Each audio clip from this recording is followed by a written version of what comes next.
Yeroo ammaa kana aappii nuti guyyaa guyyaadhaan itti fayyadamnu keessaa tokko Feesbuuka. Haa ta'u garuu paaswordii Feesbuuka keessanii yoo akka tasaa dagattan eessaa akka argattan beektu? Viidiyoo har'aa keessatti paaswordii Feesbuukaa daganne karaalee ittiin argannu karaa lamaa wal duraa duubaan isin agarsiisaa. Na waliin tura. Ashamaa harka fuunee Jundee Yuusufiin jedhama. Yuunivarsiitii Odaa Bultumitti barsiisaa fi qorataadha. Chaanala kanaan rakkoolee teekinooloojii wal qabatan akkasuma akkaataa onlaayinii kana irraa fayyadamaa ta'uu danda'amuu fi waa'ee yuutuubii wal qabatu hunda tolaawwan argattaniif viidiyoon yeroo yeroon gadhiisu akka isin hin dabarreef sabskiraayib godhaa jechaa amma garuma viidiyoottiin isin dabarsa. Feesbuuk osoo hin fayyadamin turtanii yeroo itti deebitan paaswordiin keessa yoo isin jalaa bade yookaan ammoo paaswordii keessa yoo irraanfattan paaswordii keessan haala kamiin argachuu dandeessan yookaan ammoo eessaa argachuu dandeessan waan jaa waliin ilaalla. So paaswordii Feesbuuka keessanii karaa lamaan argachuu dandeessa silkii keessan irraa jechaadha. Karaa lamaan argachuu dandeessanii karaan inni jalqabaa Google Password Manager jedhama. Karaa Google Password Manager kanaan argachuu dandeessanii. Kana jechuun maali? Paaswordiin tokko tokko automaatikaalii ifumaa isaatii silkii keenya irratti save ta'aa deema. Ifumaa isaatii silkii keenya irratti save ta'a jechuudha. So paaswordiin Facebook illeen haala kanaan silkii keenya irratti save waan ta'uuf silkii keenya irraa Google Password Manager jalaa argachuu dandeenya jechuudha. Qalqaba silkii keenya irraa gara seetingii seennaa.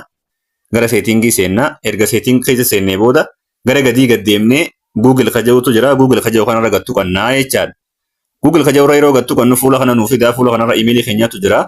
Imeeliin keenya kun imeelii ittiin Facebook banannee fi ittiin hin banatin yoo ta'e illee rakkoon qabu. Imeelii ittiin Facebook banannees yoo ta'e yoo ta'u baates rakkoon qabu. Imeelii kanarra gattu qannaa jechaadha. Imeelii kanarra gattu qannaa. Yeroo imeelii kanarra gattu qannu fuula kana nuuf fidaa. Fuulli kun Google account kaja'utu jira imeelii keenya kana jala jechuudha. Silkii takka takkaratti manage Google account kaja'utu jira. So manage Google account kaja'urra gattu qattanii jechuudha. Yeroo isarra gattu qannu gara fuula kanaa nu fidaa. Fuula kana keessaa gara na oofnee maal jennaani security kaja'utu jira. Security kaja'u kanarra gattu qannaa jechaadha. Security kaja'urra yeroo gattu qannu fuula kana nu fidaa. Fuula kana keessaa gad deemnee gara gadii kana maal jaa Google Password Manager kaja'utu jira. Password Manager kaja'u kanarra gattu qannaa jechaadha. Password Manager kaja'urra gattu qannaa. Yeroo isarra gattu qannu gara fuula kanaa nu fidaa. Okay? Yeroon Password Manager kaja'urra gattu qaddu fuula kana nu fidaa. Fuula kana keessa password lamatu jira. Facebook fi Google kaja'utu jira jechuudha. Facebook fi Google kaja'u asirraa argannee jirra ammantan. Kanaafuu passwordin Facebook keenya as jala jira jechuudha. Akkuma agartan kana as jala jira. Passwordii Facebook keenya kana argachuudhaaf isarra gattu qannaa. Isarra yeroo gattu qannu silkiin keenya akka nuti paaternii itti galchinu yookaan akka nuti piinii itti galchinu nu gaafatti.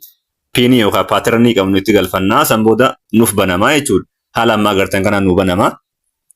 So passwordiin Facebook keenya asirra jira kana fakkaataa jechuudha. Kana fakkaataa maqaa kana koppii godhachuu dandeessanii mallattoo koppii fuula kana dura jira. Mallattoo koppii kana yoo gattu ittiin koppii isiniin jira.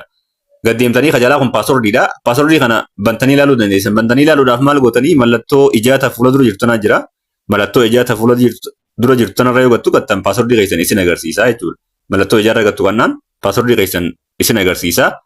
Yoo koppii godhachuu barbaaddan ammoo mallattoo koppii tanaatu jira. Ta fuuldura jirtu asirra yeroo gattu qattan koppii isiniin jaa. Koppii isin ta'ee bakka barbaaddanitti deebitanii paaswordii san peestii godhachuu dandeessanii jechuudha. Kanaafuu haala kanaan paaswordii Facebook keessanii kan isin jalaa badee takka kan irraanfattan argachuu dandeessanii jechuudha. Kan irraanfattan argachuu dandeessanii. Malli jalqabaa kana fakkaata. Amma gara mala lammadaattiin isin dabarsa.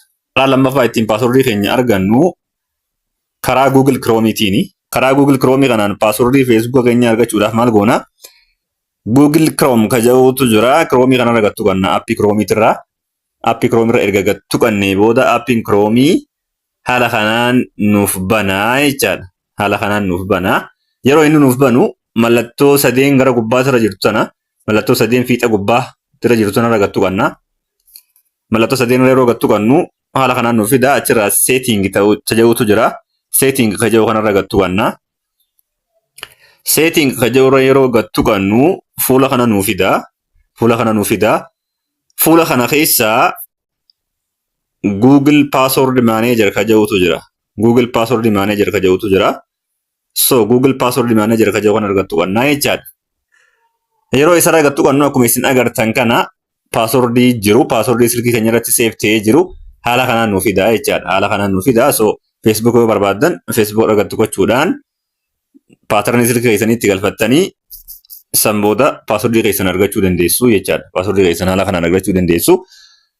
Kanaafuu paaswordii feesbuuka keessanii isin jalaa badee yoo akkaataa itti argattan wallaaltan karaa lameen kanaan paaswordii feesbuuka keessanii argachuu dandeessanii jechuudha. Karaa lameen kanaan isteeppii salphaa kanaan paaswordii feesbuuka keessanii deebitanii argachuu dandeessu jechuudha.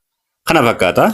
Walumaa galatti feesbuukii keessan paaswordii yoo dagattan karaalee lameen armaan olii kanaan argachuu dandeessu jecha barumsa biraatii walitti deebinaa nagaan tura.